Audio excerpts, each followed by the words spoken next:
అసలు కృష్ణ పరమాత్మ యొక్క ఆవిర్భావమే చాలా ఆశ్చర్యకరం. మిగిలిన అవతారాలలో పుట్టిన తరువాత లీలలుంటాయి, కానీ శ్రీకృష్ణ పరమాత్మ అవతారంలో అసలు ఆయన పుట్టడమే ఒక లీల. లీల అన్న మాటని కొంచెం జాగ్రత్తగా అర్థం చేసుకోవాలి. లీల అంటే కర్మ చేయడం వల్ల వచ్చినటువంటి ఫలితాన్ని అనుభవించడం కోసం వచ్చినటువంటి ఒక సంఘటన కాదు.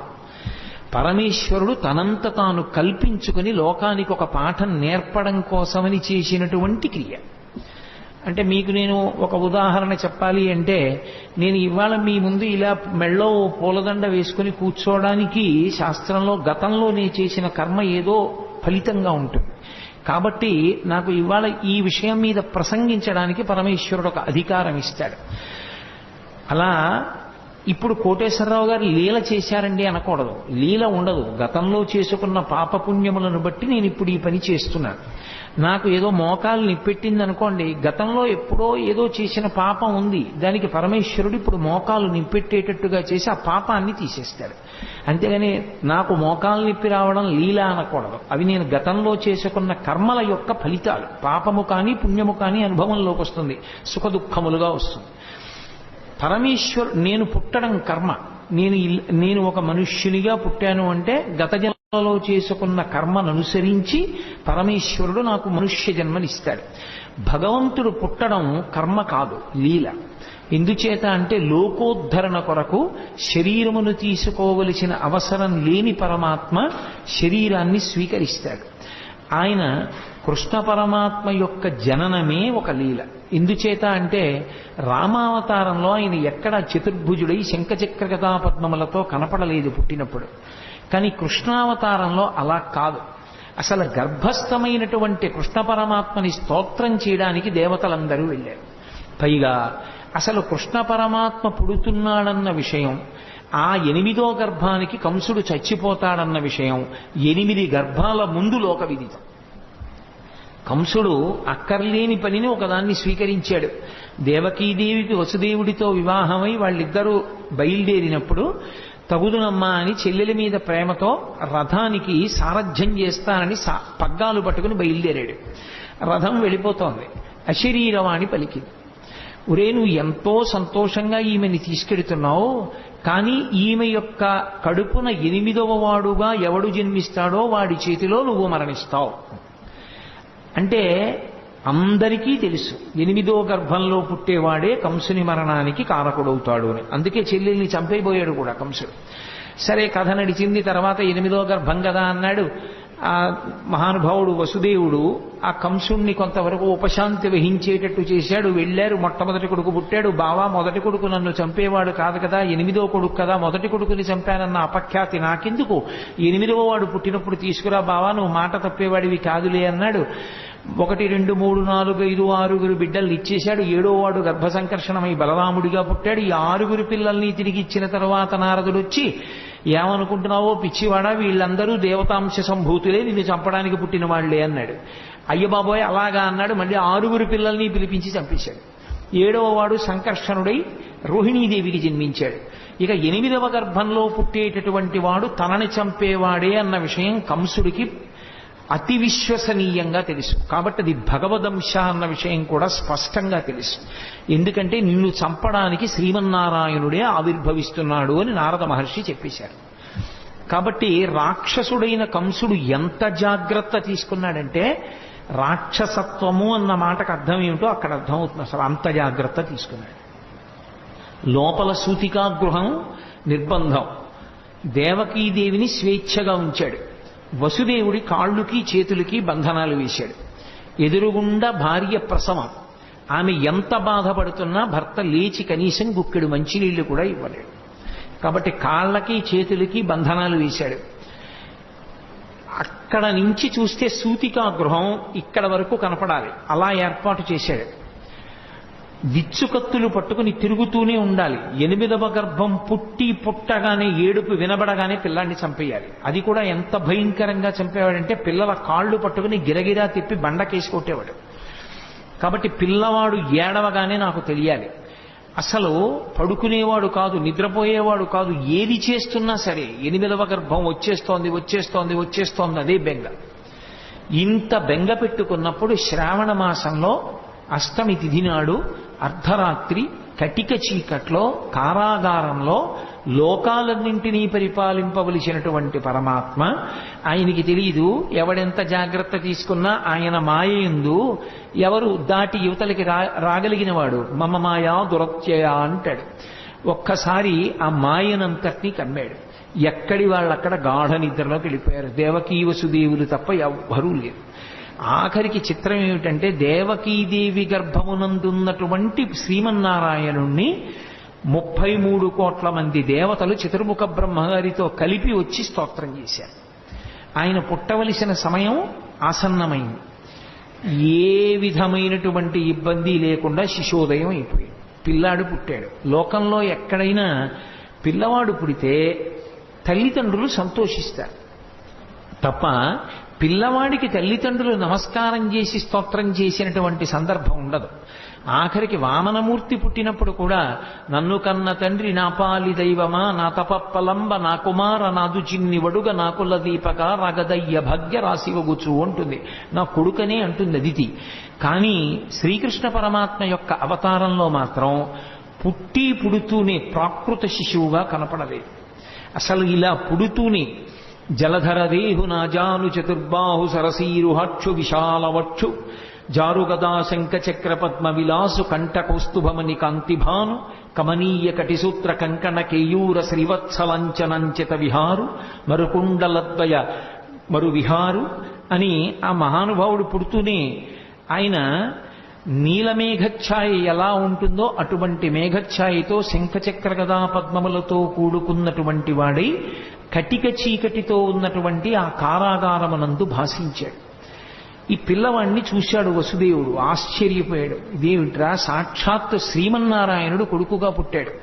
బాలు పూర్ణేందు రుచిజాలు భక్త లోకపాలు సుగుణాలవాలు కృపావిశాలు చూచి తిలకించి పులకించి చౌద్యమంది ఉబ్బి చెలరేగి వసుదేవుడు ఉత్సహించే అన్నారు పోతన గారు. బాలు పూర్ణేందు రుచిజాలు భక్త లోకపాలు, భక్తుల్ని లోకాల్ని పరిపాలించగలిగినటువంటి పరమాత్మ చిన్న పిల్లవాడిగా శంఖచక్ర గదాపద్మములతోటి శ్రీమన్నారాయణుడిగా ఆవిర్భవిస్తే వసుదేవుడు ఆశ్చర్యపోయి ఆ పిల్లవాడిని పట్టుకుని స్తోత్రం చేశాడు. సర్వము నీలోనిదిగా సర్వాత్మడమాత్మమత్తు సంపన్నుడవై సర్వమయుడుగు నీకును సర్వేశ్వర లీవులోను సంధులు వెలయన్నన్నాడు. ఈశ్వర, ఈ సమస్తము నీ చేత నిండి నిబిడీకృతమైపోయింది. అటువంటి వాడివి మా కోసం నువ్వు కొడుకుగా పుట్టావా అని స్తోత్రం చేశాడు. దేవకీదేవి స్తోత్రం చేసింది. అసలు ఆ స్వరూపం ఎంత మంగళప్రదంగా ఉంటుందో చూపించారు పోతన గారు. జలధరదేహు అంటూ ప్రారంభించారు. జలధరదేహు అంటే మేఘము వంటి శరీరమున్నవాడు అని. మేఘమునకు 2 లక్షణాలు ఉంటాయి. ఒకటి కాంతి, ఒకటి చల్లతనం. ఆ నలుపు ఏదో బొగ్గు నలుపులా ఉండదు, దానిలో విశేషమైనటువంటి కాంతి ఉంటుంది. కాంతి ఉంది కదా అని వెచ్చతనం ఉండదు, చల్లతనం ఉంటుంది. ఆయన యందు 2 ఉన్నాయి. ఒకటి కాంతి భా, అదే ఆచార్యతత్వమై కృష్ణం వందే జగద్గురుం అయింది. రెండవది చల్లతనం, అదే భక్తుల్ని పరిపాలించేటటువంటి గుణంగా ప్రకాశించింది. అందుకే శ్రీకృష్ణ పరమాత్మ పాండవులని ఆదుకోవడానికి పడినటువంటి కష్టాలు అన్నీ ఇన్నీకో, అన్ని కష్టాలు పడ్డాడు మహానుభావుడు. జలధరదేహు నాజాను చతుర్బాహు సరసీరుహక్షు విశాలవక్షు జారు గదా శంఖచక్ర పద్మ విలాసు కంఠ కౌస్తుభమణి కాంతిభాను కమనీయ కటిసూత్ర కంకణ కేయూర శ్రీవత్సలంచనంచిత విహారు మరుకుండల ప్రభాయుత కుండల లలాటు వైఢూర్య మణిగణ వరకిరీటు బాలు పూర్ణేందు రుచిజాలు భక్త లోకపాలు సుగుణాలవాలు కృపావిశాలు చూచి తిలకించి పులకించి చూజ్యమంది ఉబ్బి చెలరేగి వసుదేవుడు ఉత్సహించే అని ఆ చిన్ని కృష్ణుణ్ణి చూసినటువంటి వసుదేవుడు పరమ సంతోషాన్ని పొందాడు. దేవకీదేవి అంత ఆనందాన్ని పొందింది. వాళ్ళకి కొడుకుగా పుట్టినటువంటి కృష్ణ పరమాత్మ దేవకీ వసుదేవులతో చెప్పాడు, నేను ఇది 3వసారి మీ కడుపున పుట్టడం. ఏ తల్లిదండ్రులు కన్నారో ఆ తల్లిదండ్రులకు తెలియదు. ఏ పిల్లవాడు పుట్టాడో ఆయన తల్లిదండ్రులతో చెప్తున్నాడు. ఇది లోకంలో ఎక్కడా జరగదు. అంత విచిత్రమైనటువంటి లీల. తల్లిదండ్రులు ఎక్కడైనా మా కొడుకని వాళ్ళకి తెలుస్తుంది, పిల్లవాడికి నేను వీళ్ళ బిడ్డన్నన్న విషయం కూడా వాడికి తెలియదు. వాడిని నిజంగా పొత్తిళ్లలోనే ఇంకోళ్ళు తీసుకెళ్లి పెంచారనుకోండి, ఎవరు పెంచారో వాళ్లే తల్లిదండ్రులు అనుకుంటాడు వాడు. అటువంటిది ఈ చిన్ని కృష్ణుడు దేవకీ వసుదేవులకు చెప్పాడు. ఎందుకని? పరమాత్మ స్వరూపం గనక. నేను 3వసారి మీ కడుపున పుట్టాను. ఒకసారి ఈయన పేరు పృష్ణి, నీ పేరు పృష్ణి దేవకీదేవి, ఆయన పేరు సుతపుడు వసుదేవుడు. మీ ఇద్దరు నా గురించి 12,000 దివ్య సంవత్సరములు తపస్సు చేశారు. నేను మీకు ప్రత్యక్షమయ్యాను. ఏం కావాలని అడిగాను. నీలాంటి కొడుకు కావాలన్నారు. మీరు మోక్షం అడగలేదు. నాలాంటి కొడుకు నేను తప్ప ఇంకొకడు లేడు, అందుకని నేనే మీ కడుపున 3 మార్లు పుడతానని వరమిచ్చాను. ఆ జన్మలో మీకు పృష్ణి గర్భుడు అన్న పేరుతో పుట్టాను. వేరొకసారి మీరు మరిచిపోయినా నేను మరిచిపోలేదు. మీరు కశ్యప ప్రజాపతి అదితిగా ఉండగా వామనమూర్తిగా పుట్టాను. 3వ మాట ఇదే చిట్ట చివరిసారి మీ కడుపున నేను పుట్టడం. ఇది 3వసారి పుట్టాను. ఈ జన్మలో నా పేరు శ్రీకృష్ణుడు అని పిలుస్తారు. మీరిద్దరూ దేవకీ వసుదేవులని పిలవబడ్డారు. ఈ 3వ జన్మలో నేను శ్రీకృష్ణ పరమాత్మగా మీ కడుపున ఆవిర్భవించినప్పుడు చేసినటువంటి లీలల్ని మీరు నిరంతరం స్మరించిన కారణం చేత మీ మనసుని పట్టినటువంటి పాపరాశి ధ్వంసమై ఇక మళ్లీ పుట్టవలసిన అవసరం లేని పునరావృత్తి రహిత శాశ్వతమైనటువంటి శివసాయుజ్య స్థితిని మోక్ష రూపంలో మీరు పొందుతారు. కాబట్టి నా లీలను స్మరించడమే మీకు ఉత్తమోత్తమైనటువంటి లక్షణం అన్నాడు. పరమాత్మ ఆ జన్మలో వాళ్ళకి పిల్లాడిగా పుట్టి కూడా నేను మీ దగ్గర పెరగను. ఓ వసుదేవా, నువ్వు నన్ను తీసుకుని తల మీద పెట్టుకో. తెలుగు భాగవతంలో అయితే ఆంధ్ర భాగవతంలో గుండెల మీద పెట్టుకున్నాడు అని. నన్ను తీసుకుని ఈ అంతఃపురం నుంచి బయటికి వెళ్ళిపో. రాజ్యానికి సరిహద్దులో యమునా నది ప్రవహిస్తోంది మధురా నగరం దగ్గర. ఆ యమునా నది త్రోవ ఇస్తుంది, దాటి నందవ్రజానికి చేరుకో. నందవ్రజంలో ఇదే సమయానికి యోగమాయ పుట్టింది. అందుకే నారాయణ నారాయణి అన్నా చెల్లెళ్ళు పార్వతీదేవి శ్రీ మహావిష్ణువు. యోగమాయ పుట్టి ఉన్నది.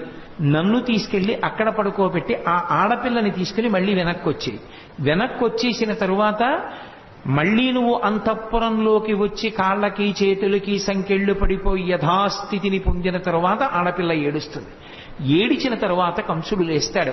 కాబట్టి నన్ను తీసుకెళ్లి నందవ్రజంలో విడిచిపెట్టాయి అన్నాడు. సరేనన్నాడు. ఆ పిల్లవాడిని తీసుకున్నాడు. బయటికి బయలుదేరాడు. ఆశౌరికి తెరవెసగెను ప్రకాశోద్దత తుంగ భంగ కలిత ధరా సాకాశయగు యమున మును సీతేశునకు పయోధి త్రోవ ఇచ్చిన భంగిన్నన్నారు పోతన గారు. సముద్రం ఎలా రామచంద్రమూర్తికి దారిచ్చేసిందో అలా యమునా నది కూడా దారిచ్చేసింది. ఎవరికి? కృష్ణ పరమాత్మని తల మీద పెట్టుకున్నటువంటి వసుదేవుడికి. అందుకే రామచంద్రమూర్తికి ఎక్కువ సంబంధం గోదావరి సరయూ నది. కృష్ణ పరమాత్మకి ఆద్యంతము సంబంధము యమునా నది. యమునా నదితో ఆయనకి సంబంధం ఉండడానికి కారణం ఒక్కటే. యముడు యమున వీళ్ళిద్దరూ అన్న చెల్లి.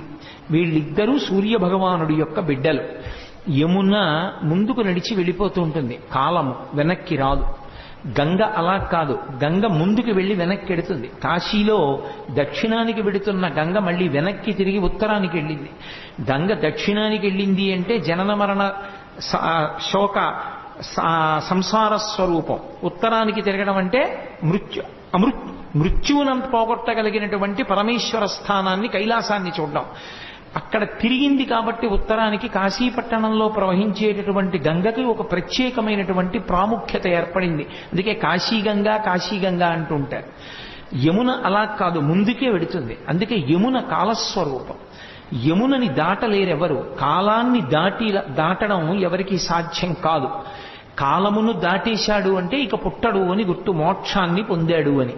కాలమునందు పడిపోయి మళ్ళీ కాలమునందు పుడుతూ ఉంటాడు. పునరపి జననం పునరపి మరణం పునరపి జననీ జఠరేశయనం. కానీ ఎవరు కృష్ణ పరమాత్మని తలయందు ధరిస్తారో వారు మాత్రము కాలము దారిచ్చేస్తుంది. అంటే ఇక వాళ్ళు పుట్టవలసిన అవసరం ఉండదు. అందుకే రాసలీల కూడా ఎక్కడ చేస్తాడు అంటే యమునా నది ఒడ్డునే చేస్తాడు. రాసలీల అంటే ఏదో ఒళ్ళు కొవ్వెక్కి ఆడవాళ్లతో కలిసి ఆడినటువంటి క్రీడ కాదది. రాసలీల అంటే ఎంతమంది జీవులు తరించడానికి సిద్ధంగా ఉన్నారో, ఎంతమంది ఆ భక్తి పరిపక్వతని పొందారో అంతమంది పరమాత్మ యొక్క బ్రహ్మానందాన్ని అనుభవించేటటువంటి స్థితిని భాగవతంలో రాసలీలా ఘట్టంగా తీసుకొచ్చారు. అందుకే అంగనామంగనాం అంతరే మాధవం అంటాడు లీలాశుకుడు. ఇటు పక్కన ఒక అంగన, ఇటు పక్కన ఒక అంగన ఉంటే మధ్యలో కృష్ణుడు ఉంటాడు. కృష్ణుడికి మధ్యలో అంగన ఉంటుంది. అంటే ఎంతమంది జీవులు బ్రహ్మానంద స్థితిలో ఉంటారో అంతమందిని బ్రహ్మానంద స్థితిలో పరమేశ్వరుణ్ణే అనుభవిస్తూ ఉంటారు. ఆ స్థితిని ఆవిష్కరించేటటువంటి అద్భుత ప్రక్రియ రాసలీల. అది కాలాతీత స్థితిని చూపిస్తుంది. కాబట్టి యమున ఒడ్డునే చేస్తాడు కృష్ణ పరమాత్మ. అంతటి మహానుభావుడు. అదే ఆయనలో ఉన్నటువంటి మెరుపు. అందుకే కృష్ణుని యొక్క లీలలను అర్థమై తెలుసుకుంటే జ్ఞానము కలుగుతుంది.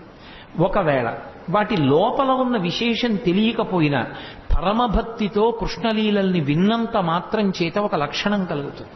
అది మీరు తెలిసి వినండి, తెలియక వినండి. మీరు మనసు మాత్రం ఆర్ద్రతతో సంస్కారవంతంగా భక్తితో ఆ లీలల్ని వింటే కృష్ణ పరమాత్మ యొక్క స్పర్శ మనసుకి తగిలితే ఆయన తగలగానే పాపమంతా కూడా తొలగిపోతుంది. అందుకే కృష్ణలీలల్ని ఎందుకంత గొప్పగా చెప్పుకుంటారు లోకంలో అంటే కృష్ణలీలలు మనసుకి తగిలితే, మనసుకి కృష్ణుడితో సంపర్కం ఏర్పడితే అది పాప దాహకత్వానికి కారణమవుతుంది. అందుకు మహానుభావుడు అన్ని లీలలు చేశాడు. అది ద్వాపర యుగంలో జరిగింది. కలియుగంలోకి వచ్చేటప్పటికి భాగవతం పేరుతో వాటిని వింటాం. అందులో ప్రధానమైనటువంటివి జారలీల, చోరలీల. మీరు చూడండి, జారలీల అంటే సాధారణంగా ఎప్పుడు స్మరిస్తారంటే రాత్రి వేళ స్మరిస్తారు. ఏదో కృష్ణుడు ఇంతమంది గోపికలతో తిరిగాడని. చోరలీల అంటే తెల్లవారగానే స్మరిస్తారు.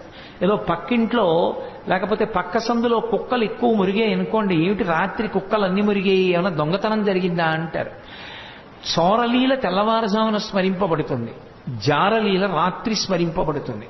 నిందాపూర్వకంగానైనా సరే కృష్ణుడు రాసలీల చేశాడు అని రాత్రి స్మరించిన, నిందాపూర్వకంగానైనా సరే కృష్ణుడు దొంగతనం చేశాడని ఉదయం వేళ స్మరించిన, రాబోయే కలియుగంలో జారత్వము చోరత్వము ఈ రెండిటి గురించి ఎక్కువ మంది చదువుకుంటారు, ఎక్కువ మంది మాట్లాడుకుంటారు. తెల్లవారి లేచి పేపర్ తీస్తే ఏముంటుంది? ఎవడు ఎక్కువ ఎత్తుకుపోయాడు, ఎవడు చట్టాన్ని పాడు చేశాడు, ఈ విషయాలే ఉంటాయి. దొంగతనాలు కావేమిటి అవన్నీ? అవి చదువుకుంటే పాపం.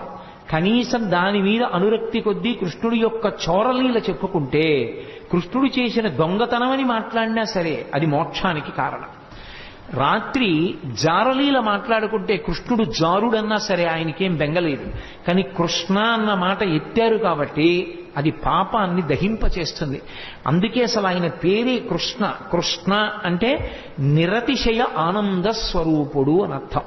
అది నిరతిశయ ఆనందం. ఆ ఆనందంలో ఇంకా ఎక్కడా కూడా దుఃఖ స్పర్శ అనేటటువంటిది ఉండదు. అంత మహాద్భుతమైనటువంటి అవతారం శ్రీకృష్ణావతారం. అటువంటి శ్రీకృష్ణావతారం యమునా నదితో ఎక్కువగా సంబంధాన్ని కలిగి ఉంటుంది. అందుకే మళ్ళీ ఒకసారి వెనక్కి రండి. వసుదేవుడు చెప్తే ఆ కృష్ణ పరమాత్మని తల మీద పెట్టుకుని వసుదేవుడు బయలుదేరి వెడుతుంటే యమున దారిచ్చింది. యమున దారిచ్చింది అన్న మాటకు అర్థం ఏంటంటే కాలము దారి విడిచిపెట్టేసింది అని. ఎవరికి కృష్ణుడు తల మీద ఉంటాడో వాడికి కాలము దారి విడిచిపెడుతుంది. నందవ్రజానికి వెళ్ళాడు. ఏమి ఎందుకు ఉండకూడదు మధురానగరంలో? మధురానగరంలో కృష్ణుడు ఉండడు. ఎంతకాలం ఉండడు? కృష్ణుడు ఎంతకాలం ఉండడు అంటే కంసుడు ఉన్నంత కాలము కృష్ణుడు ఉండడు. కంసుడు మధురని విడిచిపెట్టేస్తే, కంస సంహారం అయిపోతే కృష్ణుడు మధురలోనే ఉంటాడు. కంసుడు మధురని పరిపాలించినంత కాలం కృష్ణుడు నందవ్రజంలో ఉంటాడు. దాని అర్థం ఏమిటంటే మధ్యలో యమునా నది ఉంటుంది. నందవ్రజంలో ఉండడము అన్న మాటకు అర్థం ఏమిటంటే ఎప్పుడూ భగవద్భక్తితో అరమరికలు లేకుండా సంతోషంగా ఉండేటటువంటి వాళ్ళు సద్గుణోపేతులు ఎక్కడున్నారో అక్కడ భగవానుడు ఉంటాడు తప్ప కామంతో ఉండేటటువంటి వాళ్ళు, ఎప్పుడూ కోరికలతో ఉండేటటువంటి వాళ్ళు ఉన్న చోట భగవానుడు ఉండలేడు. అందుకే మధుర అంటే తీయనైనది అని. మధురమైన తలంపులతో కంసుడు గత జన్మలో కాలనేమి కోర్కెలతో వెంపర్లాడుతూ కంసుడు మధురని పరిపాలించినంత కాలం కృష్ణుడు ఉండడు, నందవ్రజంలో ఉంటాడు. కంస సంహారం అయిపోతే అదే కృష్ణుడి చేతిలో కంసుడు మడిసిపోతే మధురా నగరంలో ఉండిపోతాడు. అప్పుడు ఆ మనసు పవిత్రం. కంసుడు లేని మనసు పవిత్రం. మీరు ఎక్కడ అన్వయించేయండి అంతే. అందుకే కాముడు ఉన్న చోట రాముడు ఉండడు అంటారు. కామకోటికి రామకోటికి తేడా ఏమి అని వారు పరమాచార్య స్వామి. కాబట్టి కాముడున్న చోట రాముడు ఉండలేడు, ఆయనకి చోటు ఉండదు అక్కడ. రాముడున్న చోట కాముడు ఉండే అవకాశం ఉండదు. భగవత్తత్వమునందు రమించే హృదయంలో కామానికి చోటు లేదు. భగవత్తత్వంలో రమించడానికి అవకాశం లేని చోట కాముడు మాత్రమే ఉండే అవకాశం ఉంటుంది. అందుకే కాముడు రాముడు, కృష్ణుడు కంసుడు, ఇవి రెండు ఎప్పుడు ఒకరుంటే రెండవ వారు ఉండరు. ఆఖరికి మాత్రం భగవంతుణ్ణి నమ్ముకున్న భక్తుడికి మాత్రం ఎప్పుడో అప్పుడు కంస సంహారమో కామ సంహారమో చేసి కృష్ణుడో రాముడో హృదయంలోకి వచ్చి నిలబడడం మాత్రం ఖాయం. ఆ భక్తి మాత్రం ఉండాలి. అందుకే నందవ్రజంలో పడుకోబెట్టి మళ్ళీ ఆడపిల్లని తీసుకుని ఈవలి వైపుకి వచ్చి లోపలికి వెళ్ళి ఆడపిల్లని తీసుకుని దేవకీదేవి పక్కన పడుకోబెట్టి వచ్చి కూర్చున్నటువంటి వసుదేవునికి బంధనములు మాత్రం పడలేదు. మళ్లీ తలుపులు వేసేసుకున్నాయి, గొలుసులు పడిపోయాయి, తాళాలు పడిపోయాయి, అన్నీ పడిపోయాయి, అందరూ నిద్రపోతున్నారు. సంకెళ్ళు పట్టుకోలేదు. అవెందుకు పట్టుకో అంటే పదముల సంఖ్యలు నిడుకుని మదితలచుతు సూరసుతుడు ముందరువోలెన్ కుదురుకొను రీతి దేహమున కదిలించుతు నూరకుండె గురువరతంబున్న నరపోతన గారు. ఈసారి బంధనాలు ఆయనే వేసుకున్నాడు వసుదేవుడు, అవి తగులుకోలేదు. దాని అర్థం ఏమిటంటే ఒక్కసారి శ్రీకృష్ణ పరమాత్మని శిరస్సునందు ధరించిన తరువాత, ఆ జ్ఞానం ఆవిర్భవించిన తరువాత సంసారమునందున్నట్టుంటాడు తప్ప ఇక సంసారమునందు లేనివాడు. అందుకే ఇక బంధనములు మాత్రం తగులుకో వసుదేవుడికి. బంధనములను తాను తగిలించుకున్నాడు.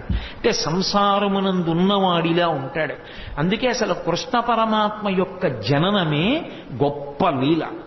అసలు కృష్ణ పరమాత్మ యొక్క జననం అన్నది బాగా అర్థమైతే వేదాంత రహస్యములు చాలా అర్థమైపోతాయి.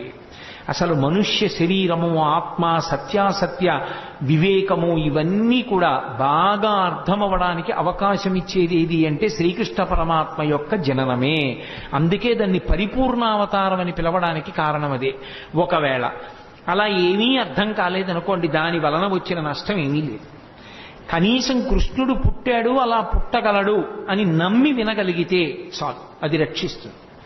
కృష్ణుడు పుట్టాడు, పిల్ల ఏడిచింది, కంసుడు లేచాడు, పరిగెత్తుకెళ్ళాడు.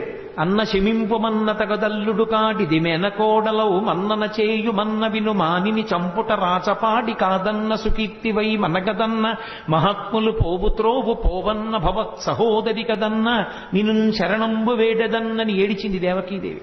అన్న అన్న అన్న అని 10 మాటలు పిలిస్తే మనసు కరుగుతుందేమో అనుకుంది పిచ్చి తల్లి. అన్న శమింపుమన్న తగదల్లుడు కాడిది మెనకోడలవు మన్నన చేయు మన్న విను మానిని చంపుట రాచపాడి కాదన్న సుకీర్తివై మనగదన్న మహాత్ములు పోవుత్రోవ పోవన్న భవత్ సహోదరి గదన్న అని అన్ని మాటలు అన్నయా అన్నయా అన్నయా అని ఏడిచింది. అయినా బలవంతంగా పిల్ల కాళ్ళు పట్టుకుని లాగేసి గిరగిరా తిప్పి ఆ పిల్లని బండకేసి కొట్టబోయాడు. ఆ పిల్ల రాతికి తగలడం మానేసి ఆకాశంలోకి ఎగిరిపోయి పుష్ప మాలల చేత అలంకరింపబడి దేవతలందరూ ఆమెని సేవిస్తుండగా, ఓరి పిచ్చివాడా, నిన్ను చంపేవాడు నాతో కలిసి వేరొక చోట పుట్టాడు. పోని ఊరుకున్నాడా? ఇంకా పళ్ళు రాని పిల్లలు, పాలు తాగుతున్న పిల్లలు ఎక్కడెక్కడున్నారో వాళ్ళందరినీ చంపేయమన్నాడు. అక్కడ ప్రారంభమయ్యాయి కృష్ణలీలలు. అసలు శ్రీకృష్ణ పరమాత్మకి ఇంకా పాపం ఆయనకి అసలు అందుకే కన్నులు తెరవని కడుచిన్ని పాపడై దానవి చనుబాలు త్రాగి చంపే అన్నారు గోపకాంతలు ఆయన గురించి చెప్తూ. ఇంకా అసలు పుట్టినటువంటి పిల్లాడు, ఆయనకి కళ్ళు సరిగ్గా తెరవడం, తన కాలు చెయ్యి తను తీసుకోవడం కూడా రానట్టుగా ఉన్నటువంటి పిల్లవాడిని చంపడానికి వచ్చింది పూతన. సిరిమమ్మం బ్రతకంగ చూచటకొనై శృంగార వేషంబుతో నరుదేనోపునటంచు గోపికలు చిక్పల్రాక మోహించి తత్పరలై చూడ లతంగిపోయి కనియన్ పర్యంక మధ్యంబునన్ భరు వస్మానుల తేజు దుర్జనవధ ప్రారంభ కొండింబకొన్ అంటారు పోతన. ఇంకా బూది కప్పిన నిప్పులా ఏమీ తెలియని వాళ్ళ పడుకుని ఉన్నటువంటి చిన్ని కృష్ణుణ్ణి చూసింది పూతన. లక్ష్మీదేవిలా వేషం కట్టింది చంపేస్తానని. తీరా లోపలికి వెళ్ళింది. ఎంత అందంగా ఉన్నాడు రాయి పిల్లాడనుకుంది. పరమాత్మ యొక్క అందం ఎవరినైనా మోహింపచేస్తుంది. ఎంత అందంగా ఉన్నాడరా అనుకుంది. అనుకుని, ఒరే పిల్లాడా, నీకోసమేరా నేను ఇంత వేషం కట్టాను, ఒక్క గుక్కడు పాలు తాగరా నీ అందం ఏమిటో తెలుస్తుందండి. ఎందుకని స్తన్యమునకు విషం పూసుకొని వచ్చింది. స్తన్యం చప్పరించాడో చచ్చిపోతాడు. అందుకని ఆ పిల్లవాడికి వద్దమ్మా వద్దమ్మా అని ఒక పక్క అరుస్తున్నారు యశోద, అక్కడే ఉన్నటువంటి బలరాముని తల్లిని. అయినా సరే రోహిణీదేవి అంటున్నా వినకుండా పిల్లవాడిని తీసుకుని తన స్తన్యం ఇచ్చి పాలివ్వడానికి ప్రయత్నించింది. ఆయనకి తెలియదు, ఎంత పసిపిల్లవాడి రూపంలో ఇంకా కళ్ళు విప్పడం కూడా చేత కానటువంటి వాడిగా ఉన్నప్పటికీ వచ్చినదెవరో, ఎందుకు ఎత్తుకుందో, ఎందుకు పాలిస్తోందో ఆయనకి తెలియదు. అది కృష్ణలీలలంటే. అవి అంత పసిపిల్లవాడిగా ఉన్నప్పటికీ సర్వజ్ఞుడు. రామచంద్రమూర్తి అయితే అలా ఉండడు, గురువుల దగ్గర నేర్చుకుంటాడు. కృష్ణుడు అలా కాదు, పసిపిల్లవాడిగా ఉంటూ రాక్షస సంహారం మొదలుపెట్టేశాడు. అందుకే ఆ లోకేశ్వరుడా చరాచర విభుండా బాల గోపాలుడా బాలధ్వంసరి గొంతు గంటిడి వెసన్ బాలెంత చందంబునన్ పాలిండ్లన్ విసమూని వచ్చుటమదించింతించి లోనవ్వుచున్ కాలంకేల కదల్పరాని కరణిన్ కన్మోడ్చి గుర్పెట్టుచున్ అన్నారు పోతన గారు. ఆ వచ్చినటువంటి పూతన విషాన్ని స్తన్యంలో పెట్టుకుని వచ్చిందని తెలుసు, తన్ని చంపడానికి వచ్చిందని తెలుసు. కానీ ఏమీ తెలియనటువంటి పిల్లవాళ్ళ కళ్ళు గట్టిగా మూసుకుని గుర్రు పెట్టి పిల్లలు, చంటి పిల్లలు నిద్రపోతున్నప్పుడు చిన్న గుర్ర గుర్రని చప్పుడు వస్తుంది. ఆ గుర్ర గుర్రని చప్పుడు చేస్తూ గాఢ నిద్రలో ఉన్నవాళ్ళ తన కాలు చెయ్యి తనకి కదపడం చేత కాని వాడిలా ఉన్నాడు. ఎందుకని పిల్లలకు అలవాటు ఉంటుంది, ఈ బొటనవేలు ఇక్కడికి తెచ్చి నోట్లో పెట్టుకోవాలని వాళ్ళ తాపత్రయం. కానీ వాళ్ళ చెయ్యే, వాళ్ళ నోరే, కానీ ఈ చెయ్యి ఇక్కడికి వెళ్ళదు. ఎందుకనంటే వాళ్ళకి ఆ బలం ఉండదు. లేక చెయ్యి ఇలా ఇలా ఇలా ఇలా పోతుంది, పోయి ఇక్కడ పెట్టుకుందాం అంటే ఇలా పోతుంది. అది పోయేటప్పటికి వాడు ఏదో ఇంకొకడెవడో వాడి చెయ్యి లాగేశాడన్నట్టుగా ఏడవడం మొదలు పెడతాడు. కాలంగేల కదల్పరాని కరణిం కన్మోడ్చి గుర్పెట్టుచున్. తన కాలు చెయ్యి తనకి సక్రమంగా కదపడం చేత కాని పిల్లవాడు ఎలా ఏడుస్తాడో అలా అంత అమాయకంగా ఉన్నవాడు ఇలా నిద్రపోతున్నప్పటికీ కూడా తనకి పాలివ్వడానికి వచ్చినటువంటి పూతనా స్తన్యముల యందు విషం పెట్టుకుని వచ్చిందని తెలుసుకున్నటువంటి పరిపూర్ణ జ్ఞానము కలిగినటువంటి కృష్ణ పరమాత్మ అక్కడ పక్క మీద అలా పడుకుని నిద్రపోతుంటే ఏమీ తెలియని దానిలా వచ్చి ఎత్తుకుని పాలివ్వడం మొదలుపెట్టింది. నిజంగా ఆ చిన్ని కృష్ణుని యొక్క మూర్తి మన మనస్సు మీద ముద్రపడాలని పోతన గారి తాపత్రయం. ఎంత లైవ్ టెలికాస్ట్ ఆయన ప్రసారం చేశారు, శాబ్దిక ప్రత్యక్ష ప్రసారం భాగవతం. మేల్కొన్న తెలగున మెర్లన కరువిచ్చి క్రీగంట చూచుచు గిదిసి నీల్గి ఆవులించుచు చేతుల సంబున జాచి యొదిగిలియ కన్న యోజనూది బిగిచన్ను కబకేల కబళించి పీడించి గుక్క గుక్కకు గుటుకు గుటుకు మనుచు ఒక రెండు గుక్కలను విధ ప్రాణముల సైతము మేనిలో సత్వమెల్ల త్రావెనదియును గుండెలు తల్లడిల్ల ఇతర బాలుర క్రియవాడ వీవు కావు చన్ను విడువుము విడువుము చాలుననుచు. ఆ పిల్లవాడికి చిన్ని కృష్ణుడు నిద్ర లేచినటువంటి సందర్భాన్ని అంత హృద్యంగా వర్ణించారు. బాగా నిద్రపోతున్న పెద్దవాడిని వెళ్ళి లేపామనుకోండి, బుద్ధుందా లేదా, ఎందుకు అలా లేపుతామని కోప్పడతాడు. పసిపిల్లలు అలా కాదు, బాగా నిద్రపోతున్నా వీడు పొద్దున్న ఎప్పుడో 7ంటికి పాలు తాగాడు, కానీ ఇవాళ ఏమిటి ఇలా గుర్రు పెట్టి నిద్రపోతున్నాడు, వీడు 9 అయిపోయింది, పిల్లాడికి ఆకలేస్తుందని అమ్మ లేపేస్తుంది. లేపేసి పాలిద్దామని ఒళ్ళో పడుకోబెట్టుకుంటే వాడు ఏమి ఏడవాడు లేపేసిందని. కానీ వాడి ఎంత బద్ధకం, ఏదో పెద్ద అలిసిపోయిన వాళ్ళలాగా ఆ విప్పలేక విప్పలేక కళ్ళు విప్పినటువంటి వాళ్ళలాగా ఆ కళ్ళు ఇలా విప్పి ఇలా విన్నుపం ఇలా విరుచుకుని గిదిసి నీల్గి ఆవులించుచు చేతులు అకసంబున చాపి ఆ చిన్ని నోరింత ఆవలించి 2 చేతులు ఇలా ఆకాశంలోకి ఎత్తి ఏమిటో ఇలా ఆడించి ఓసారి చేతులు అకసంబున జాచి యొదిగిలియాకొన్న యోజనూది బిగిచన్ను కవకేల కబళించి పీడించి గుక్క గుక్కకు గుటుకు గుటుకు మనుచు. పోతన గారికి వినపడింది ఆ గుటుక్కుమన్న చప్పుడు కూడా. ఆ స్తన్యాన్ని ఆ చిన్ని పూల పొట్లం లాంటి చేత్తో పట్టుకుని గుటుక్కు గుటుక్కుమంటూ 2 గుక్కలు తాగాడు అంతే. ఇప్పటి వరకు అందరికీ పాలిచ్చి చంపిన పూతన ఇతర బాలుల క్రియవాడవివు కావు. ఓరి నాయనో, ఎంతో మందిని చంపాను కానీ నువ్వేమిట్రోయ్, 2 గుటకలు లాగేటప్పటికి నా ప్రాణాలన్నీ పోతున్నాయి, వదులు వదులు అంటోంది ఆవిడ. గుక్కకు గుటుకు గుటుకుమనొచ్చు ఒక 2 గుక్కల నువిద ప్రాణముల సైతము మేనిలో సత్వమెల్ల త్రావె నదియును గుండెలు తల్లడిల్ల ఇతర బాలుల క్రియవాడవివు కాదు. చన్ను విడువుము చాలు నన్నొచ్చు. చాలు, వదిలేరా వదిలేరా అని ఆవిడంటుంది. పట్టి విడవరాదు నా చెయ్యి అని ఆయన వదిలిపెడతాడా? ఆయన విడిచిపెట్టలేదు. ఆఖరికి ఆ శరీరం 13 కిలోమీటర్ల దూరం పడిపోయింది పోతన. అవి బాల్య లీలలంటే కృష్ణుని యొక్క లీలలు అంత అద్భుతంగా ఉంటాయి. ఏమీ ఎరగని వాళ్ళ పూతన శరీరం మీద పడి ఏడుస్తూ ఆడుకుంటున్నాడు. కిలోమీటర్ల శరీరం దాని మీద ఎక్కి పెరిగెత్తింది ఆ పిచ్చి తల్లి యశోదాదేవి. ఆ గోపాల బాలురు గోపకాంతలు ఇంతమంది వెతికారు. నేలంగూలిన మీటి పెన్నురముపై నిర్భీతి క్రీడించు ఓ బాలారమ్మని మూపు చేర్చుకొని సంస్పర్శించి ఆరాత్యుచున్ గోలాంగూలము తిప్పి గోరదములంజల్లించి గోమూత్రముంజల్లి తద్బాలాంగంబుల గోమయంబలదిరా 12 నామంబులన్. ఎక్కడ పిల్లవాడు బెంగపెట్టేసుకున్నాడో, ఎక్కడ భయపడిపోయాడో, ఇంత పెద్ద శరీరం మీద పడిపోయాడని పాపం ఆ పిచ్చి తల్లి యశోద గోపకాంతలో ఆయన్ని పగపగబా తీసుకెళ్లి ఓ ఆవు దగ్గరికి తీసుకెళ్లి దాని వెనకాతల కూర్చోబెట్టి తోక దాని ఆయన చుట్టూ తిప్పి ఆ పేడ తీసుకొచ్చి ఆవు మూత్రం తీసుకొచ్చి ఆయన 12 అవయవాల మీద పెట్టి ఏదో శిరస్సును కేశవుడు రక్షించుగాక, హృదయమును గోవిందుడు రక్షించుగాక, మోకాళ్లను అధోక్షజుడు రక్షించుగాక, ఆయన 12 నామాలతోటే ఆయనకి రక్ష పెట్టారు. ఏమీ తెలియని వాళ్ళలాగా నిజంగా అమాయకంగా ఉన్న వాళ్ళలాగే ఆయన అమ్మతోటి అంతరక్ష పెట్టించుకున్నాడు. చిత్రం ఏమిటంటే 2 గుక్కలు తాగినందుకు గాను ఆ వసుదేవుడు మధురానగరం నుంచి తిరిగొస్తూ ఇంత పెద్ద శరీరం అడ్డంగా పడిపోయింది ఏమిటని పెద్ద పెద్ద కట్టె పుల్లలు ఇంధనాలు తీసుకొచ్చి దాని మీద పడేసి అగ్నిహోత్ర సంస్కారం చేసి వాసన వస్తుందని ఉత్తరీయ ముక్కుకు అడ్డం పెట్టుకుని వెళ్ళిపోతున్నారు. రగిలి పొగులు మగువ దేహము నుండి అగరు పరిమళముల పగలు వెడలే దేహకల్మషములు శ్రీహరిముఖమున త్రామబడుట చేసి భూవరేణ్య అంటారు పోతన గారు. 2 గుక్కలలో నేను నాది అన్న అహంకార మమకారాలన్నీ తాగేశాడు కాబట్టి ఆమె శరీరమునందు ఏ కల్మషం లేదు. అందుకే ఆమె శరీరం కాలిపోతుంటే అగరవత్తులు కాలిపోతున్న సువాసనలు వచ్చాయి.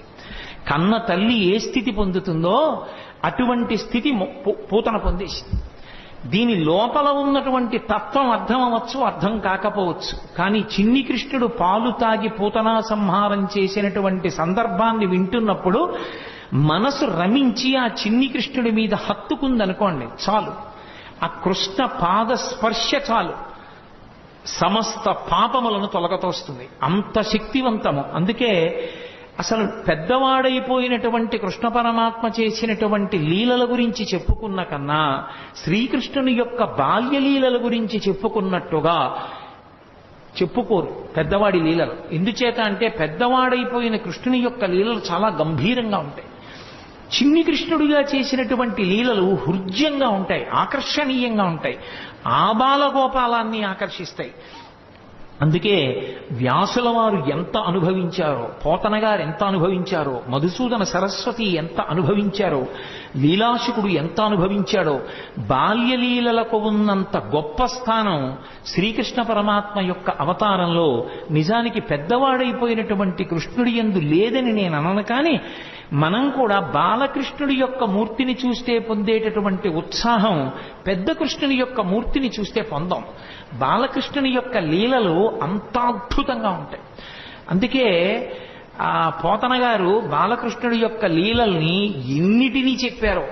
బాలురకు పాలు లేవని బాలింతలు మొరలు పెట్టపకపకన గియా బాలుండాలము చేయుచు ఆలకు గ్రేపులను విడిచనంబోజాక్షి వారిల్లు సొచ్చి కడవల దూరంబుగ నీయి త్రాగితుదనా కడవల్ వీరింట నీసుతుండిడ వారికి వీరికి పెద్దవాదయ్య సతీ ఆడంజని మీగడ పెరుగోడక నీసుతుడు త్రావి ఒక ఇంచుకతా కోడలి మూతింజరిమిన కోడలు ముచ్చనుచు అత్త కొట్టెల తాంగి.